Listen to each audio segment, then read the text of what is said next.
إلا ما ملكت أيمانكم كتاب الله عليكم وأحل لكم ما وراء ذلكم أن تبتغوا بأموالكم محسنين غير مسافحين وما استمتعتم به منهن فآتوهن أجورهن فريضة ولا جناح عليكم فيما تراضيتم به من بعد الفريضة إن الله كان عليما حكيما صدق الله مولانا العظيم وبلغنا رسوله النبي الأمين. عزیزان گرامی، اللہ تبارک و تعالی پانچویں پارے کی ابتدا میں فرمایا، یہ آج ہمارا پانچویں پارے کا درس ہے۔ پانچویں پارے کی ابتدا میں محرمات کا بیان کیا گیا کہ جن سے نکاح کرنا حرام ہے، چونکہ اس پارے کے اندر عمومی لحاظ سے عدل کے حوالے سے گفتگو ہے۔ سورۃ النساء کے ابتدا میں بھی عدل کے حوالے سے بات تھی، جس میں یہ کہا گیا کہ تم نکاح 1 کرو، 2 کرو، 3 کرو، 4 کرو، مردوں کو اس بارے سے یہ کہا گیا، لیکن ساتھ آگے بات یہ کہی گئی کہ عدل کو قائم رکھنا ہے۔ اور پانچویں پارے کے آخر میں جا کر رہے گا کہ اگر کسی دوسری عورت سے نکاح کرتے ہو دوسری، تو ایک سے زیادہ جب بھی جاؤ گے تو اگر عدل نہیں کر سکتے تو یہ ظلم ہوگا۔ حق کے اندر برابر، دنوں کے اندر برابر، خرچے کے اندر برابر، یہ ساری برابری کر سکتے ہو، فرمایا کہ تمہارے لیے یہ گنجائش رکھی گئی ہے۔ تو عمومی لحاظ سے یہ عدل کے قیام پر ہے۔ تو یہ نکاحوں کا جو مقصد ہے، اس کا مطلب نہیں کہ ہر ایک سے نکاح جائز ہے۔ اس کے وجہ سے پابندی بیان فرمائی کہ جو کسی کے نکاح میں عورت ہے اس سے نکاح کرنا حرام ہے، اس کو دیکھنا بھی حرام ہے، کیونکہ وہ کسی کی محرم ہے، اور جو کسی کی محرم ہوتی ہے اسے دیکھنا جائز نہیں ہوتا۔ پھر قیام عدل یہ نبی پاک صلی اللہ علیہ وسلم کی ذات گرامی سے ہی قائم رہ سکتا ہے۔ عدل کا نظام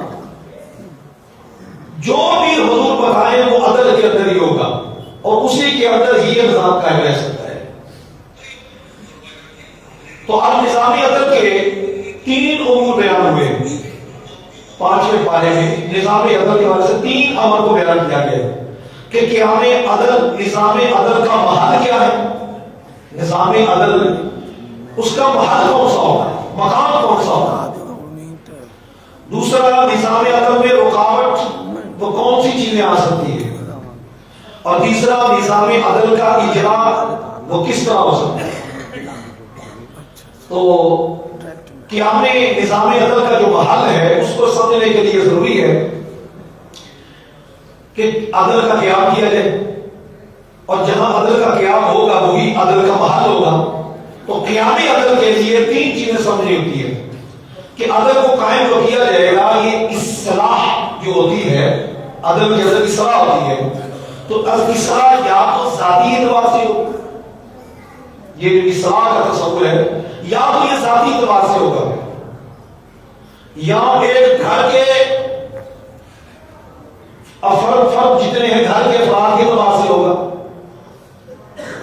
یا ایک سوسائٹی کے اعتبار سے ہوگا، کہ نظام احوال اصلاح کے ہیں وہ یا تو قائم ہوں گے بندے کے اپنی ذات سے، یا گھر کے افراد سے، یا وہ قائم ہوں گے ایک سوسائٹی کے اعتبار سے۔ تو اگر یہ قائم ہو جائے بندے کے اعتبار سے، اسے کہیں گے تہذیب اخلاق، تہذیب اخلاق۔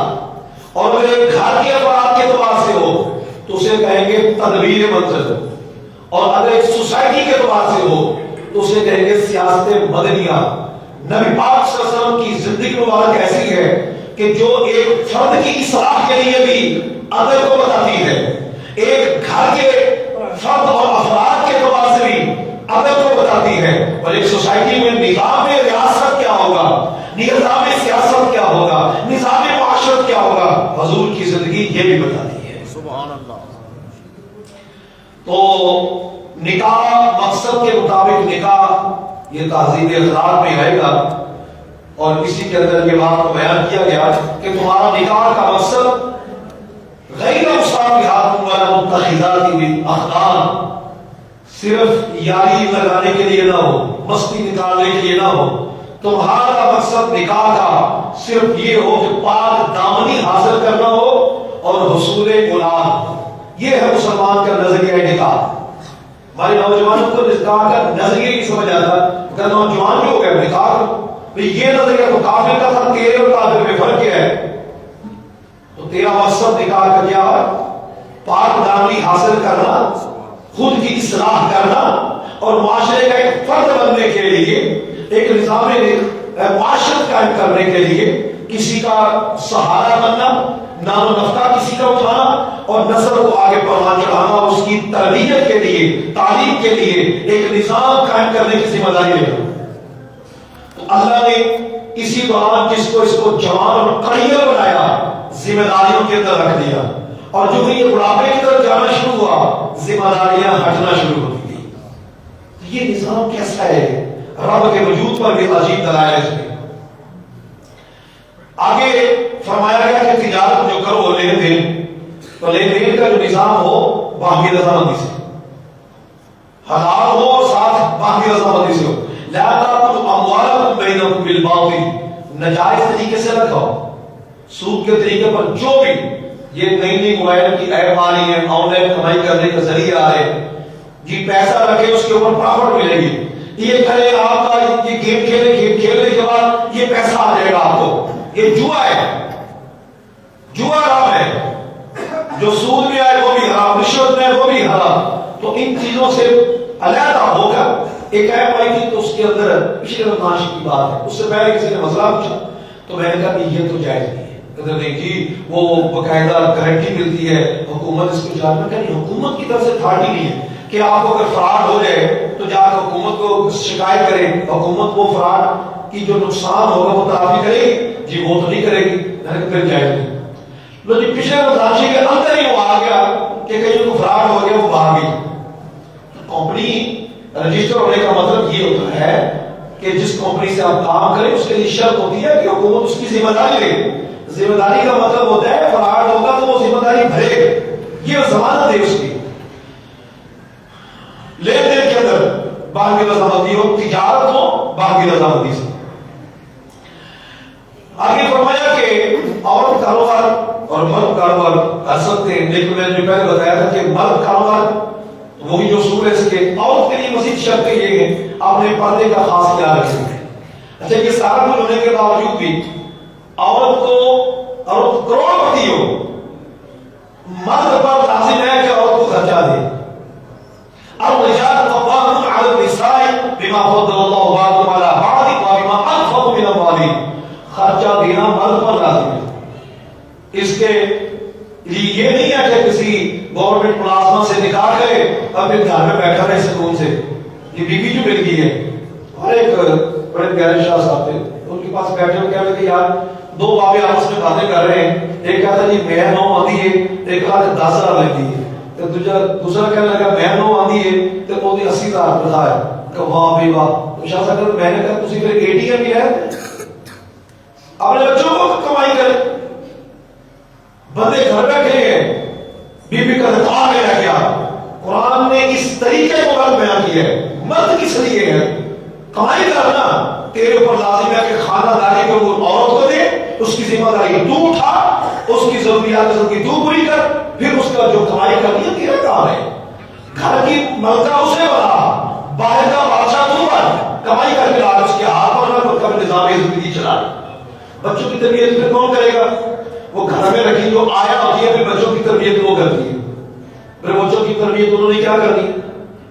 جن کو آپ رکھتے کم تنخواہ پر ہیں اور سمجھتے ہیں کہ یہ جاہل لوگ ہیں، تو وہ بچوں کی تربیت کیا کریں گے؟ آپ کے والدین کی تربیت، آپ کی تربیت آپ کے والدین نے کی، تو آپ کے بچے جو ہے آپ کی تربیت میں رہیں گے تو آپ جیسے بنیں گے نا. خیر اس کے آگے کہا کہ نظام زندگی میں اگر کہیں کچھ کشتی ڈول جائے آپس میں معاملہ گڑبڑ ہو رہا ہو میاں بیوی کا، تو فرمایا پہلے تو بات سے سمجھایا جائے، ڈیل کیا جائے، سمجھایا جائے، شعور سے بات کی جائے، اگر وہ نہ سمجھ آئے پھر بستر جدا کرو، طبیعت کے اندر حساسیت لے کر آؤ، بستر جدا کرنے کا مطلب پہلے بستر پاس رکھنے ہوتے، پھر جدا کر دو، پھر اس کے بعد جب نہ میں وَضْرِبُوهُنَّ پھر ہلکی سی ضرب لگانی ہوتی ہے، جس سے منہ پر تھپڑ نہیں مارنے ہوتے، ہلکی سی ضرب دائیں بائیں مارنا ہوتا ہے تاکہ کچھ سمجھ آ جائے، اگر وہ بھی نہیں آتا پھر اچھے طریقے سے چھوڑ دیا جائے، بالکل تشدد کر کے تضاد ڈال کر اور بے صلح کر کے اور عجیب سی صورتیں بنا کر یہ اسلام میں جائے۔ یہ جو مارنے والا ہے نا نیچے وَضْرِبُوهُنَّ بالکل لو سٹینڈرڈ کا ہے، بدری عورت کو ہتھے چڑھ گئی جس کو ہوش ہی کم آتی جب تک دو لگائے تو پھر ٹوٹتا ہے، ورنہ یہ سوسائٹی اور شہروں کے اندر ایسی بات ہرگز نہیں ہوتی، بات کریں سمجھ آ جائے، جھڑکتے زیادہ سے زیادہ بس اتنا ہی، اس کے بعد نظام سیکھا ہو جاتا، لیکن بندہ اپنا پورا غصہ ہی اس کے اوپر نکالے گا تو یہ ٹھنڈ کا پڑ کے بات پوری ہو جائے اور سمجھے کہ میرا پریشر پورا ہے، تو یہ پریشر نہیں ہوتا، آپ ہی سمجھ رہتے ہیں کہ اس کا اثر آپ کے بچوں پر بڑا برا پڑ جاتا ہے، بچوں کو بھی یہ سمجھ رہتا ہے کہ ایسے ہی کرنا ہے، لڑنا ہے جھگڑنا ہے، آپس میں ضرور لڑنا ہے، جس گھر کے اندر میاں بیوی کی آواز آہستہ ہوگی بولنے کے اندر اس گھر کے بچے بادل ہوتے ہیں۔ آگے یہ فرمایا گیا نظامی عدل کو قائم کرنے کے بعد سے مسلم سوسائٹی میں عدل کیسے ہو سکتا، کہا اب اس کے عدل قائم کرنے کے لیے قرآن مجید نے چند اسلوب بیان کیے۔ پہلے یہ فرمایا والدین کے ساتھ حسن سلوک ہو، دوسرا فرمایا قریبی رشتہ داروں سے حسن سلوک ہو، پھر فرمایا یتیموں سے حسن سلوک ہو، مسکینوں سے حسن سلوک ہو، قریبی رشتہ داروں سے حسن سلوک ہو، جہاں جہاں لڑائی بنتی ہے سب کے بارے میں قرآن کہہ رہا ہے حسن سلوک ہو، پڑوسیوں سے حسن سلوک ہو، جو پہلو کے دوست ہیں بلجار الجنوب والصاحب بالجنب، جو سفر میں آپ کے ساتھ ہوتے ہیں، جو دکان میں آپ کے ساتھ ہوتے ہیں، کاروبار میں آپ کے ساتھ ہوتے ہیں، شریکہ لڑائی پہلو ہی سے ہوتا ہے، تو قرآن نے سب کے بارے میں کہا پہلوؤں کے دوست سے حسن سلوک کرو، مسافروں سے حسن سلوک کرو، بس میں لڑائیاں شروع کر دو، سفر میں کر تو لڑائی شروع کر دی، میں سے تو مسافروں سے حسن سلوک کر، آپ بیٹھے تھوڑی دیر کھڑا ہو جائے، خوشی ہو جائے، پھر جو ملازم ہیں ان سے حسن سلوک کرو۔ یہ قرآن اس کو بیان کر کے پھر آخر میں کہا وَاعْبُدُوا اللَّهَ وَلَا تُشْرِكُوا، یہ ساری آیتیں بیان کر کے پھر آخر میں یہ فرمایا امر عالم کی جب عدل کے قائم کی بات آئے گی کہ کائنات کا امن کس طرح برقرار ہے، فرمایا فَكَيْفَ إِذَا جِئْنَا مِنْ كُلِّ أُمَّةٍ بِشَهِيدٍ وَجِئْنَا بِكَ عَلَىٰ هَٰؤُلَاءِ شَهِيدًا، میرے محبوب دنیا میں ہو تو آپ کا عدل کریں، عظمت کریں، رفت کریں تو امن ہے، اور قیامت کا روز ہوگا تو پھر کیسا منظر ہوگا، ہم ہر امت سے ایک گواہ لے کر آئیں گے، کہیں گے پوچھیں گے تمہارے نبیوں نے تبلیغ کی، وہ انکار کریں گے، کہیں نہیں ہمارے نبیوں نے تبلیغ نہیں کی، جھوٹ بولیں گے، پھر ہم ان کے سامنے حضور آپ کو پیش کریں گے اور کہیں گے بتاؤ میرے نبی نے تبلیغ کی، اب وہ انکار نہیں کریں گے، اپنے نبیوں کا انکار کر دیں گے، حضور کا انکار پھر بھی نہیں کریں گے، حضور آپ وہ ہستی ہیں کہ آپ کی عظمت اپنے عالم کا سبب ہے، دنیا میں بھی اور آخرت کے اندر بھی۔ اس کے آگے یہودیوں کے کچھ خرابیاں بیان کی جو نظام عدل میں رکاوٹ بنتی ہے، کہ نظام عدل میں رکاوٹ بننے والی چیزیں کون سی آتی ہیں۔ آیت نمبر 7 سے لے کر آگے جو بیان کیا گیا سورۃ النساء کی، فرمایا غدار اور منافقین کا وجود عدل کے نظام کا جو قیام ہے اس میں رکاوٹ بنتا ہے۔ غدار اور منافقین کسی بھی ریاست کے اندر عدل کے قیام کی رکاوٹ ہوتی ہے، نہیں قائم ہونے دے گا، عدل قائم ہو گیا تو نظام سکھا دے گا، ختم کرو، کوئی نہ کوئی تھر تھر نہیں مار ڈالے گا، جہاد سے روکے گا، جہاد سے ہٹانے والے لوگ۔ تیسرا مسلمانوں میں انتشار پیدا کرنا، کوئی نہ کوئی نئی شغل چھوڑ دے، کوئی نہ کوئی فتنہ ڈال کے رکھنا، پھر قوالیت کی شکل میں حضور کے خلاف بات کر دی، ولی کے خلاف بات کر دی، نبیوں کے خلاف بات کر دی، کوئی نہ کوئی فتنہ ڈال کے رکھنا۔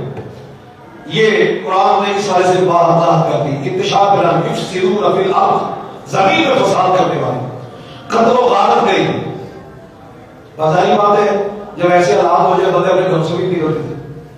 جب حالات ایسے بن جائیں کہ بندے کو پتہ ہے بات جان کا خطرہ ہے تو نمازیں بھی گھر پڑ جائیں. حق کے فیصلوں کو جھٹلانا، یہودیوں میں منافقوں میں حق کے فیصلے آتے اس کو جھٹلا دیتے تھے. مشرکین سے یاریاں. تو رکاوٹ کے خاتمے کے دنیا آخرت میں حضور کو حاکم ماننا پڑے گا. اس کے مقابلہ قرآن نے کہا کہ ایک یہودی اور ایک منافق فیصلہ لے کر حضور کے پاس آئے. وہ جو منافق تھا بظاہر مسلمان، بڑی لپٹی باتیں اور بڑا میٹھا اور بڑے طریقے سے بات، حضور اس منافق کے بارے میں فیصلہ کرنے کے قریب ہی تھے کہ یہ وحی آ رہی. رسول اللہ صلی اللہ علیہ وسلم نے اس یہودی کے حق میں فیصلہ کر دیا. جب وہ یہودی کے حق میں فیصلہ ہوا تو وہ چلا گیا سیدنا عمر فاروق رضی اللہ کے پاس، جا کر کہنے لگا دیکھیں میرے فیصلہ میں آپ سے کرانا چاہتا ہوں. وہ جو منافق تھا حضور عمر پاک، یہودی کہنے لگا جی فیصلہ کرنے سے پہلے ایک بات سن لیجئے، آپ کے نبی نے فیصلہ میرے حق میں کر دیا ہے. اس کے بعد فرمایا اچھا، فرمایا کیا ہوتا ہے؟ ابھی فیصلہ تمہارا کرتا ہے. اندر گئے تلوار لے کر آئے، نہیں پوچھا کہ کیا ہوا. شکایت میں ہوگا حضور کے بارگاہ میں عدالت قائم ہوگی، جو عدالت کا فیصلہ اس کے مطابق ہوگا. کہا جو محبوب آپ کر رہی ہے، جو آپ کے فیصلے کو نہیں مانتا، اس کا فیصلہ بھی عدالت نہیں کرتی، اس کا فیصلہ اوپر کی تلوار کرتی ہے. ایھا المنافقین یصدون عنک صدورا. محبوب وہ آپ سے روکتے ہیں، فیصلہ آپ سے چھوڑتے ہیں، کسی اور سے کروانے کی سوچتے ہیں. بس جب فیصلہ کسی اور سے ہوتا ہے، پھر جب فیصلہ خلاف آتا ہے تو چیختے ہیں وَكَيْفَ يُحَكِّمُونَكَ. وہ کیسے فیصلہ کرتے ہیں؟ حضور آپ ان کے اندر حاکم ہیں، عادل ہیں، حاکم آپ ہیں. کوئی اس وقت تک مومن نہیں ہو سکتا. فَلَا وَرَبِّكَ لَا يُؤْمِنُونَ حَتَّى يُحَكِّمُوكَ فِي مَا شَجَرَ بَيْنَهُمْ. محبوب اس وقت تک کوئی مومن نہیں ہو سکتا جب تک وہ آپ کو اپنے فیصلوں کے اندر، اپنے اختلافات کے اندر حاکم نہ مان لے. پہچانیں رکھتی ہیں جو جی فیصلہ کرے گی تو پہچانتے بیٹھ کر فیصلہ کیا کرتی ہوتی ہے؟ ہاں بھائی تو اتنے چھاڑ لے، ہاں بھی تو اتنے چھاڑ، تجھے کس نے اختیار دیا چھڑانے کا؟ فیصلہ وہی جو حضور کر کے گئے، اور حضور کا فیصلہ قرآن ہے، حضور کا فیصلہ حدیث ہے. اگر کسی کے 10 لاکھ روپیہ قرضہ ہے تو رسول اللہ صلی اللہ علیہ وسلم کی شریعت کے مطابق اس کا حق ہے، دلواؤ کا حق بولا تو لانے کا کس نے اختیار دیا ہے؟ مناؤ سے کوئی بات تحقیق کر لیا کرو تو چہتی بنے ہو. اگر کوئی کمی ہے تو اپنی طرف سے پوری کر کے دو. کوئی فیصلہ یہی ہے، وہ دینے جو قابل ہے تو میں دے گا. تو آپ کے حق میں اتنے، اگر آپ چھوڑ دیں تو آپ کی مہربانی، فیصلہ آپ کا یہ ہے. تو فیصلہ کرنے میں حضور کی ذات کو حق بنانا ہوگا. اب قرآن کا فیصلہ یہ ہے کہ بیٹی کو حصہ ملے گا کہ نہیں، جتنا بنتا اتنا ملے گا. اگر اس کا حصہ مان رہا ہے، مثال 10 ایکڑ بن رہا ہے تو اسے کبھی 5 ایکڑ لے لے. پنچایت نے فیصلہ کر دیا، او کیا آپ نے فیصلہ، آپ نے ہمیں حاکم مان لیا، آپ نے کلک کر دیا تھا، یہ کیا تھا، وہ کیا تھا. بالکل غلط ہے.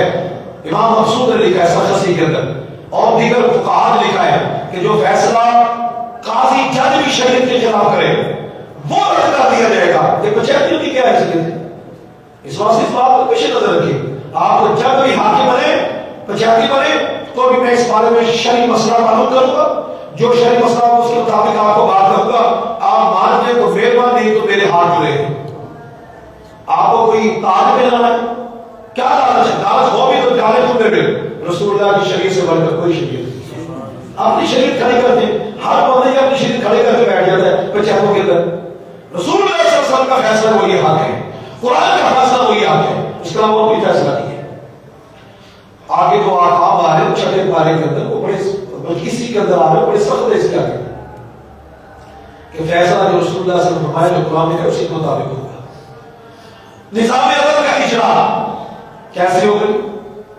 رکاوٹ بھی سمجھ آ رہی، محل بھی سمجھ آ رہا ہے کہ محل اپنی ذات ہے، گھر ہے، سوسائٹی ہے، اور رکاوٹیں بھی سمجھ آ رہی، اقتدار منافقین ہے، جہاد سے رکنا ہے، انتشار و فساد ہے، قتل و غارت ہے، حق کے فیصلوں کو جھٹلانا ہے، مشرکین سے یاری ہے.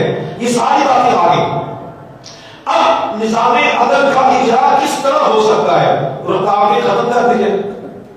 رکاوٹیں جب ختم کریں گے اسلامی جہاد ہوگا، درست معیشت نظام معیشت آ جائے گا، اسلامی جہاد کے اندر جنگ و جدال بھی ہوگا اور دارالکفر سے ہجرت بھی ہوگی۔ کوئی پانچ میں پارے کا آپ نے بیان کی، ہجرت بھی ایک جہاد ہوتا ہے، گھر بار چھوڑ کے جانا بڑا مشکل ہوتا ہے، تو یہ بیان کیا گیا۔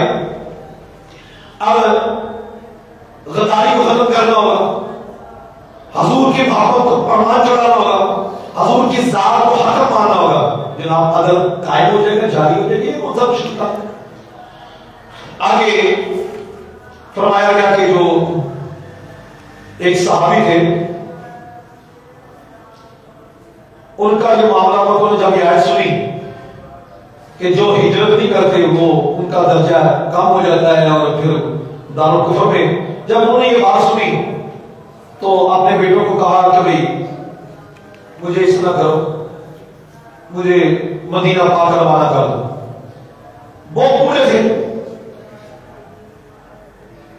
حضرت جندہ بن دمیرہ لیسی، یہ صحابی کا نام ہے۔ بیٹوں نے پلان کو لگا کر چلا دیا، جب وہ چلے تو ابھی راستے کے اندر تھے، ان کو موت نہیں آ رہی۔ جب موت آئی تو قرآن نے پھر یہ منظر بیان کیا، سبحان اللہ، وَمَن يُهَاجِرْ فِي سَبِيلِ اللَّهِ يَجِدْ فِي الْأَرْضِ مُرَاغَمًا كَثِيرًا وَسْعًا۔ جو اللہ کے راستے میں ہجرت کرتے ہیں، گھر چھوڑ کر نکلتے ہیں، زمین میں یجد فی الارض مراغما کثیرا وسعا، وہ زمین میں بہت جگہ اور گنجائش پائے گا۔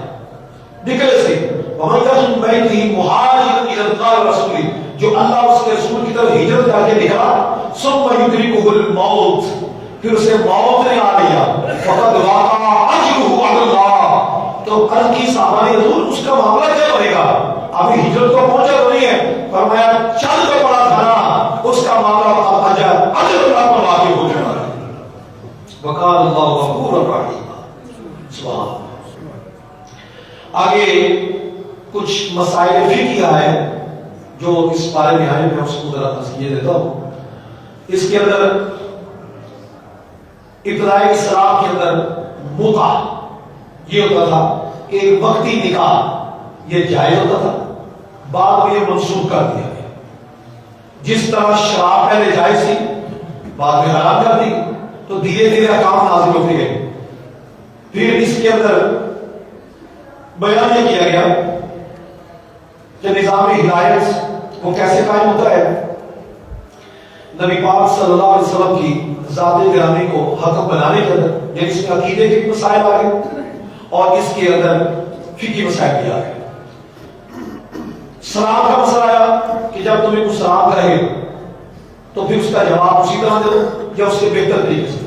السلام علیکم وعلیکم السلام وعلیکم السلام ورحمۃ اللہ وبرکاتہ، ایک لفظ اور ومغفرۃ یہ بڑھا سکتے ہیں، اس کے آگے نہیں بڑھتے، بس اتنا آتا ہے وعلیکم السلام ورحمۃ اللہ وبرکاتہ ومغفرۃ، 10 نیکیاں بڑھتی جائیں گی سلام میں۔ اب یہ ہے کہ دور سے سلام کسی کر رہے ہیں تو ہاتھ سے آپ اگر اٹھائیں گے تو صاف زبان سے بھی کہیں السلام علیکم ورحمۃ اللہ، وہ آگے ہاتھ اٹھا کر کے وعلیکم السلام ورحمۃ اللہ۔ حدیث میں آتا ہے اگر درمیان میں رکاوٹ آ جاتی ہے، سلام کیا درمیان میں کوئی رکاوٹ آ گئی، دوبارہ پھر سلام کر سکتے ہیں، لیکن ایک ہی مجلس میں بیٹھے وہاں سے سلام کر کے پھر السلام علیکم، پھر گھوم کر آ کر پھر السلام علیکم، یہ کیا طریقہ ہوتا ہے؟ یہ کراہت کو مستلزم ہو جاتی ہے، سلام کی ویلیو کم ہوتی ہے۔ سلام کر لیا تو وعلیکم السلام، بات ختم ہو، بات کر لیے بات کی جائے، سنجیدہ عقیدے کی نشانی ہوتی ہے۔ پھر اس میں یہ کہ لوگ ذکر اسکار میں بیٹھے ان کو آتے نا السلام علیکم ورحمۃ اللہ منع ہے، نماز کے انتظار میں بیٹھے ہیں ان کو سلام کرنا منع ہے، کوئی واش روم میں ہے اسے سلام کرنا منع ہے، کوئی کھانا کھا رہا ہے اب وہ سوچتے کہ اس کی طلب ہے کھانا کھانے کی تو پھر کہہ دیں السلام علیکم، تو وہ وعلیکم السلام کہہ کے کھانے کے ساتھ ملا دے اگر وہ بھی چاہے، اور اگر یہ سمجھے کہ کھانا کھاتا رہے تو کھانا کھانے کے بعد سلام کر دے، اور اگر اس نے سلام کر لیا تو ہم اس کو اختیار ہے چاہے جواب دے یا کھانے کے بعد جواب دے۔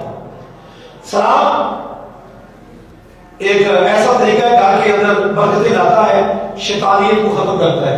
گھر میں جاتے ساتھ ہی پہلے دائیں قدم رکھیں پھر پڑھیں بسم اللہ الرحمن الرحیم السلام علیکم ورحمۃ اللہ وبرکاتہ، جس گھر میں سلام کہا جائے شیطانی طاقتیں بھاگ جاتی ہیں، رحمانی طاقتیں آ جاتی ہیں، گھر کے اندر ماحول بنائے. یہ نہیں کہ چونکہ آپ ابو جی ہیں گھر کے اندر چپ کر کے جا کے بیٹھ گئے کہ چونکہ میں ابو ہوں اب میں سلام کروں بچوں کو، بالکل غلط ہے. آپ کریں گے بچوں کو پتہ چلے گا کہ تربیت کر رہی ہے.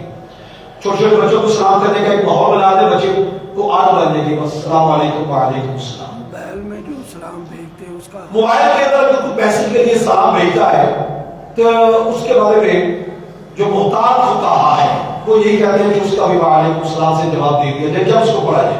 یہ میسج ہوتا ہے جب سلام پڑھا دیکھا تو اس وقت اس کا جواب دے دیا. کسی نے کہا کہ آپ کو فلاں بندہ سلام بھیجتا ہے تو اس کو آپ کہہ دیں وعلیکا وعلیہ السلام، تجھ پر بھی سلام ہو اور اس پر بھی سلام. تو یہ سلام کے حوالے سے مسائل آ گئے ہیں. یہ جو ہاتھ کے ساتھ ہیلو بائے ہائے یہ کوئی طریقہ نہیں ہے. سلام کیا ہے وعلیکم السلام، مسلمان کا شیوا یہ.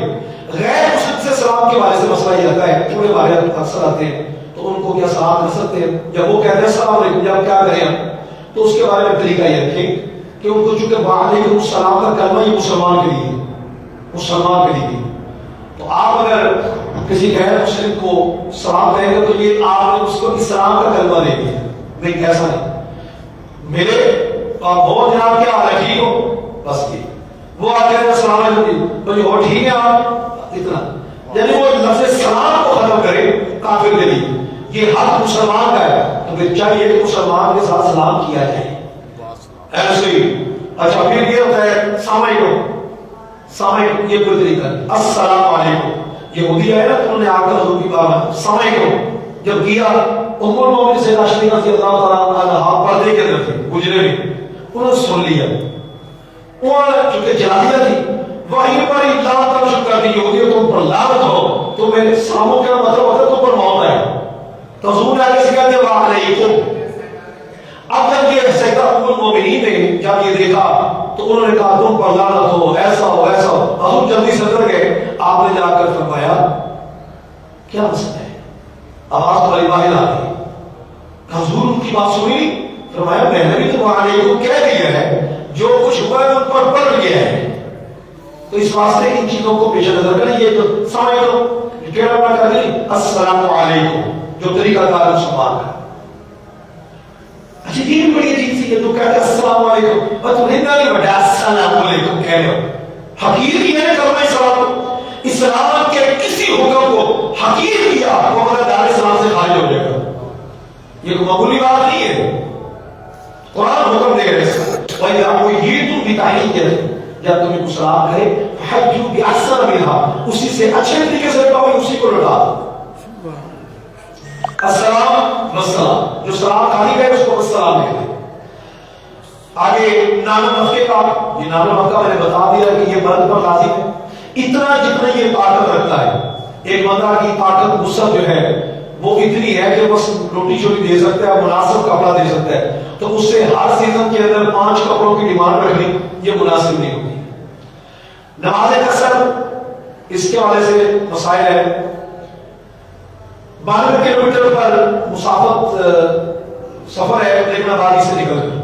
اب آبادی سے نکلنا ہمارے اس معاشرے میں کیسے ہوگا؟ آپ یہ دیکھ رہے کہ یہاں سے آپ آبادی سے کب نکلیں گے جب یہ ریل روڈ پر چڑھ دیں گے. یعنی وہ روڈ جو سمجھ آتا ہے کہ واقعی اب چڑھ گئے تو واپس آنا مشکل ہوتا ہے. ادھر چڑھ جائے اگر کوئی جا رہا ہے اسلام آباد کی طرف شاگرے سے اسلام آباد کی طرف جا رہا ہے یا لاہور سے تو جو ہی کاش کا انٹرچینج نکلا وہ آبادی سے باہر ہو گیا وہاں سے 92 کلومیٹر. اگر ادھر ملتان کی طرف چلا ہے موٹر وے سے ہے تو ٹھوکر موٹر وے سے. اگر وہ شیخوپورے کی طرف ادھر اس طرف اس روڈ کے اوپر جا رہا ہے آگے کو تو کوٹ عبد المالک سے جو بھی زیادہ ہوگا. اگر جناب روڈ کی طرف ہے تو فیض پور انٹرچینج سے. یہ وہ چیزیں علاقے جہاں پر عبادیاں متصل ہے اور اس سے آگے 12 کلومیٹر دیکھنا ہوتا ہے. اور پھر اگر جہاں جانے آپ نے وہاں پر آپ کی رہنے کی جو نیت ہے وہ ہے 15 دن یا اس سے زیادہ دن. تو آپ وہاں جا کر مکمل نماز پڑھیں گے جب اکیلے پڑھیں گے. امام کے پیچھے تو خیر پڑھ نہیں مکمل ہے اور سفر میں سنتے مکمل ہوتی ہے.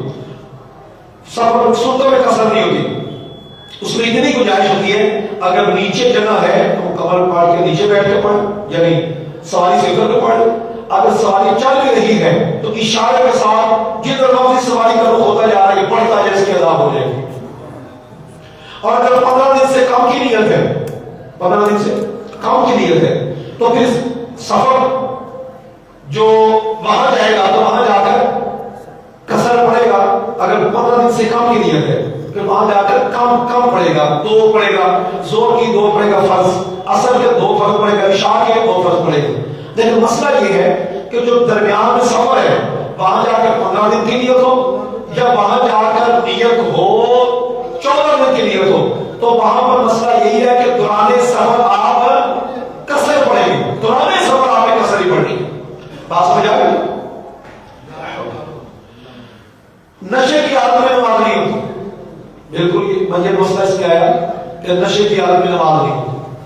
تیمم نماز کے لیے کیا جا سکتا ہے، وہی کہ اگر پانی نہ پاؤ تو اس کے لیے ہوتا ہے کہ آپ تیمم کر سکتے ہیں، لیکن آپ کو وہ شرطیں پتا ہوں. شہر کے اندر تیمم نہیں ہوتا کیونکہ پانی مل جاتا ہے تو پانوں والی دکان سے پانی مل جاتا ہے. اگر اس کے پاس پیسے نہیں ہیں یا پانی بالکل ختم ہو گیا یا یہ ہے کہ بوروں سے پانی خراب ہونا شروع ہو گیا، کوئی ایسی بڑی بن گئی تو پھر جا کر فقہا نے لکھا ہے کہ تیمم کر سکتے ہیں. گاؤں کے اندر ہو، جنگل کے اندر ہو، 1 کلومیٹر 1 میل کی مسافت پر اسے پانی نہیں ملتا تو تیمم کر سکتے ہیں. جو پانی آگے جتنے وہاں پر یہ سہولت ہو سکتی ہے. کس شے سے تیمم کیا جائے؟ جو جن سے زمین سے ہے. جن سے زمین سے کون سی چیز ہوتی ہے؟ جس کو جلایا جائے تو جلے گا، پگھلایا جائے تو پگھلے گا. مٹی، پتھر، یہ سارا جن سے زمین سے. ریت، اس طرح آپ کی جو یہ چٹائی ہے اس کے اندر وہ مٹی وغیرہ ہوتی ہے تو ہاتھ لگائے تو ہاتھ لگائی جاتی ہے تو یہ بھی تیمم میں کام دے سکتی ہے. طریقہ کار یہ ہوگا کہ آپ نے بٹن وغیرہ کھول لیے، بٹن بازو پہ کھول لیے، بازو پر کر لیے تو پہلی ضرور لگائیں گے، لگا کر اس ہاتھ آگے کر کے یوں جھاڑیں گے، جھاڑ کر پھر ایسے منہ کے اوپر پورا بھریں گے. ایک ہو گیا. دوسرا پھر ضرور لگائیں گے، پھر اس طرح جھاڑیں گے، جھاڑ کر پھر اس طریقے کے ساتھ یہ مکمل اس طرح کریں. بس اس کے 2 ہی رکن ہیں، 2 ہی ضربے اس کے. تو یہ آپ کا تیمم ہو گیا. یہ غسل فرض ہو، پانی میں ملتا ہو تب بھی یہ گنجائش. مسجد کے اندر تو مسئلہ بن جاتا ہے، غسل فرض ہو جاتا ہے تب بھی یہی ہے کہ تیمم کر کے نکلتے ہیں. آگے نماز خوف کا طریقہ. نماز خوف چونکہ جنگ میں ہوتی تھی اور وہ بھی اس وقت ہوتی ہے کہ جب ہر ایک کی خواہش ہو کہ ہم اپنے امیر اور کمانڈر کے پیچھے نماز پڑھیں. اگر تنہا یا علیحدہ جماعت بن کر پڑھ لیں تو کوئی حرج نہیں. قتل کی 5 قسمیں ہیں وہ چونکہ ترتیب سے بیان کی گئی ہے. قتل عمد ہے، قتل شبہ عمد ہے، قتل خطا ہے، قتل شبہ خطا ہے، قتل بالثواب ہے.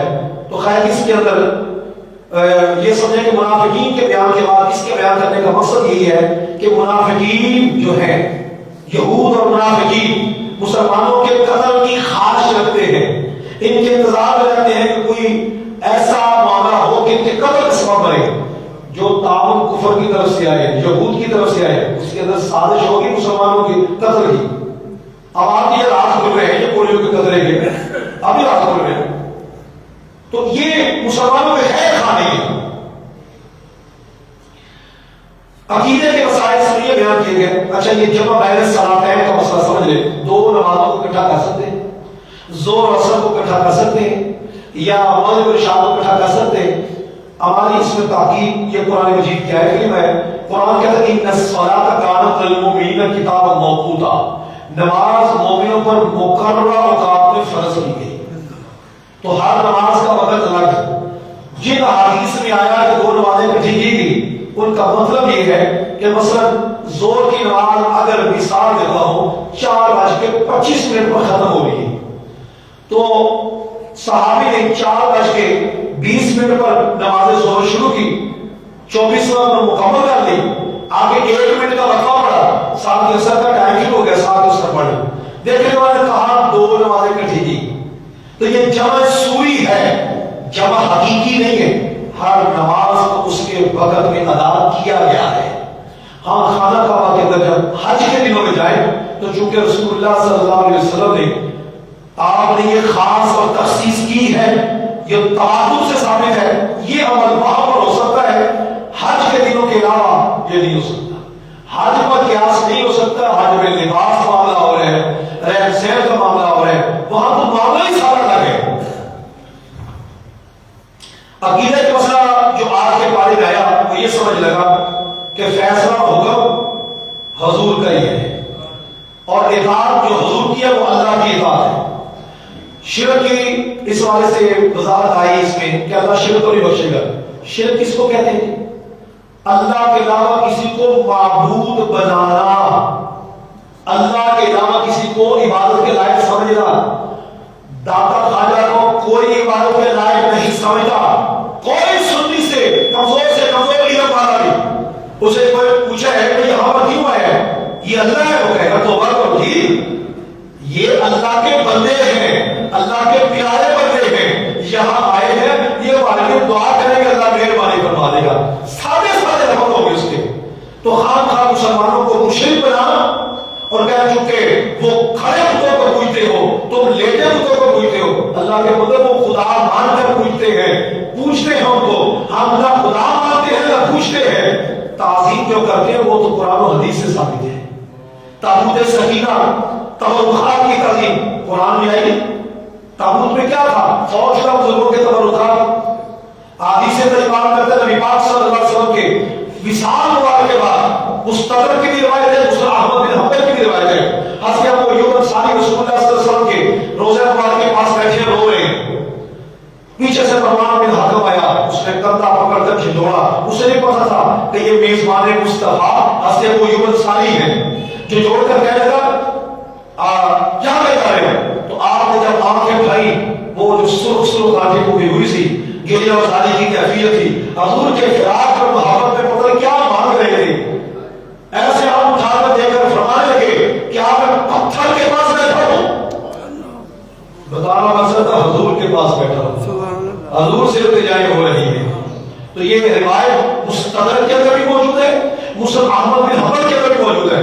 صحابہ کرام کا طریقہ تھا نبی پاک صلی اللہ علیہ وسلم کے روزہ مبارک پر آتے اور آ کر حاضری کے ساتھ دیتے تھے. طبقات انصاف میں یہ موجود ہے کہ صحابہ آتے اور آ کر حضور کے روزہ مبارک کی جو قدم کی جگہ ہے وہاں ہاتھ لگا کے اس پر مل لیتے. تعظیم اور چیز ہے, عبادت اور چیز ہے. تعظیم کا مطلب یہ تو ہے کہ ان کو روک دیا جائے, ان پر بلڈوزر چلا دیا جائے, پھر کہنا کہ ہم قبروں کی تعظیم کرتے ہیں. اللہ کے مطلب تم توہین کر رہے ہو. عبادت کا تصور اس سے اوپر ہے. عبادت بہت بڑی چیز ہے. اس واسطے شرک غیر اللہ کو معبود بنانے کا نام ہے. اور قرآن یہ کہتا ہے محبوب ان کو کہہ دو اس ظالم انفسہم جانوں کا, اگر یہ اپنی جانوں پر ظلم کر لیں تو آپ کے در پر آ جائیں. فاستغفر اللہ, جب حضور میرے محبوب آپ کے در پر آ جائیں تو اللہ سے بخشش طلب کرنا فوراً شروع کر دیں. اور محبوب رہ گئے آپ واستغفر لهم الرسول, آپ کا جب دل چاہے ان کے لیے بخشش مانگ دیں. جب آپ بخشش مانگ دیں گے, گناہگار ہے تو فوراً بخشش مانگے, حضور کے در پر پہنچے, بخشش اللہ سے مانگے. اور محبوب آپ کوئی جلدی نہیں, جب دل چاہے بخشش کی دعا کر دیں. لا وجد اللہ توابا رحیما, آپ ضرور بھی ضرور ان کو توبہ کر لیں. اللہ کو توبہ بہت زیادہ قبول کرنے والا اور رحم کرنے والا پائیں گے. اس میں لفظ اظہار کے معنی میں مغنی اللبیب اور اس کی شروحات میں لکھا ہے از ماضی کے لیے آتا ہے اور مستقبل کے لیے بھی آتا ہے کہ جب ظلم کر دیا تب بھی یہ حکم, جب ظلم کریں گے تب بھی یہ حکم ہے, قیامت پر یہ حکم ہے. آپ کے در دولت پر آتے رہیں تو جو امیر ہیں وہ تو چلے جائیں گے, اور جو ہم جیسے غریب ہیں وہ کیا کریں گے. پھر جو حضور کے مقرر بندے ہیں, جو حضور کے پیارے ہیں, اولیاء ہیں, داتا ہیں, خواجہ ہیں, وہ ان کے در پر آ جائیں, ان کا یہی پر حاضری ہو جائے گی. حضور کی بارگاہ کے اندر یہ توسط بن جائیں گے, وسیلہ بن جائیں گے, ان کے واسطے سے دعا ہو جائے گی. مزارات پر حاضری کے کچھ آداب ہوتے ہیں. پہلی تو بات ہے عورتوں کا مزارات پر جانا ان حالات کے اندر جن میں بے پردگی ہے, کیسے خوشبو لگا کے نکل یہ منع ہے. مسئلہ یہ ہے عورتیں مزارات پر جائیں, پردہ ہو, مرد و زن کا اختلاط نہ ہو, یہ ساری پابندیاں ہوں اور جانے کا مقصد بھی یہی ہو کہ ذکر اذکار ہے تو پھر ٹھیک ہے، فتنہ نہ ہو، قبر کو سجدہ نہ کرے، یہ ضروری ہے، مرد بھی جائے تو قبر کو سجدہ نہ کرے، اپنے آپ کو پہلے حقیر سمجھے، پیچھے ہو کر اپنے یہ سمجھے کہ میں حقیر بندہ ہوں، ہاتھ لگانے کے قابل نہیں ہوں، پھر کیفیت بنے جس طرح صحابہ کی غلطی تھی، وہ محبت والی کیفیت بنے تو قریب ہو جائے۔ پھر قبر پر آیات والی چادر نہیں ڈالنی، کوئی بے وضو آ کے ہاتھ لگا رہا، قبرستان میں جائے تو قبر پر وہاں پر وہ قرآن کی آیات والی چادر ڈالی ہوتی ہے، ننگی چادریں کتے دوڑنے لگے، بالکل منع ہے۔ نبی پاک صلی اللہ علیہ وسلم کو بیان کیا گیا کہ آپ کا علم غیب تدریجاً ہے، کہ اللہ نے آپ کو آہستہ آہستہ علم عطا فرمایا، وہ علم ما لم تکن تعلم، اتنا عطا کر دیا، اتنا عطا کر دیا سونے جو آپ نہیں نہ جانتے تھے، جو نہیں جانتے تھے اللہ نے سارا کچھ بتا دیا۔ سبحان۔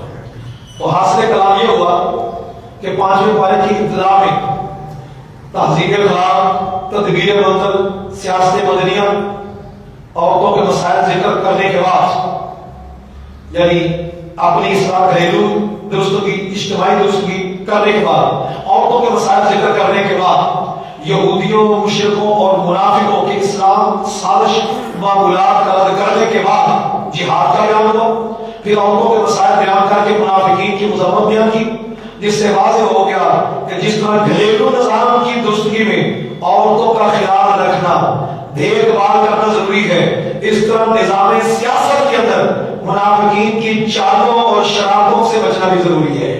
اس لیے اس پارے کے آخر میں کہا ان المنافقین فی الدرک الاسفل من النار، کہ منافق جو ہوں گے ایک تو اللہ کو دھوکہ دینا چاہتے ہیں، وہ خود دھوکے میں ہیں، اور قیامت کے روز ان کا انجام یہ ہوگا جنت جہنم کے جو ساتھ کھڑے ہیں، بالکل ساتھ میں کھڑے ہیں، منہ کے اوپر ان کو رکھا جائے گا، اس کا یہ گندے لوگ ہیں۔ الحمدللہ رب العالمین، اللہم صلی علی سیدنا مولانا محمد وعلی آلہ وسلم، اللہم انا نسألک